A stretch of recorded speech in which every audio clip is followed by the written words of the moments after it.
romantiskais draugs.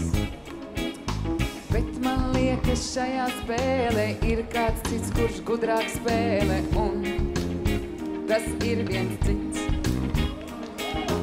Runā viņš par tevi 3 reiz mazāk, bet par tevi 3 reiz vairāk mīl. Un viņš 3 reiz sola mazāk, toties 3 reiz vairāk prasa, un tas ir viens cits.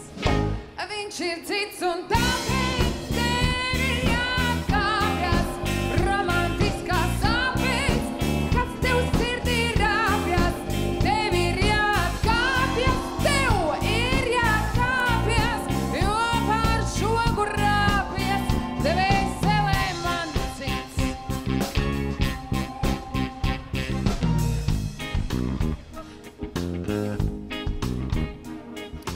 Atkal tev tik ļoti gribas mīlēt, mīļais mans un romantiskais draugs.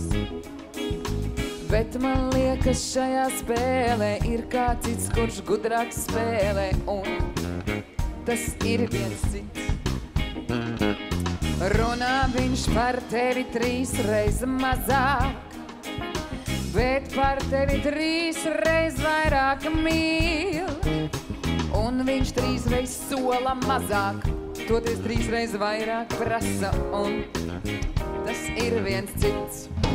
Viņš ir cits, un tāpēc tev ir jāatkāpjas romantiskās sāpes, kas tev sirdī rāpjas.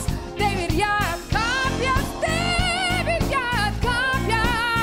jo pār šogu rāpjas dvēselē man cits.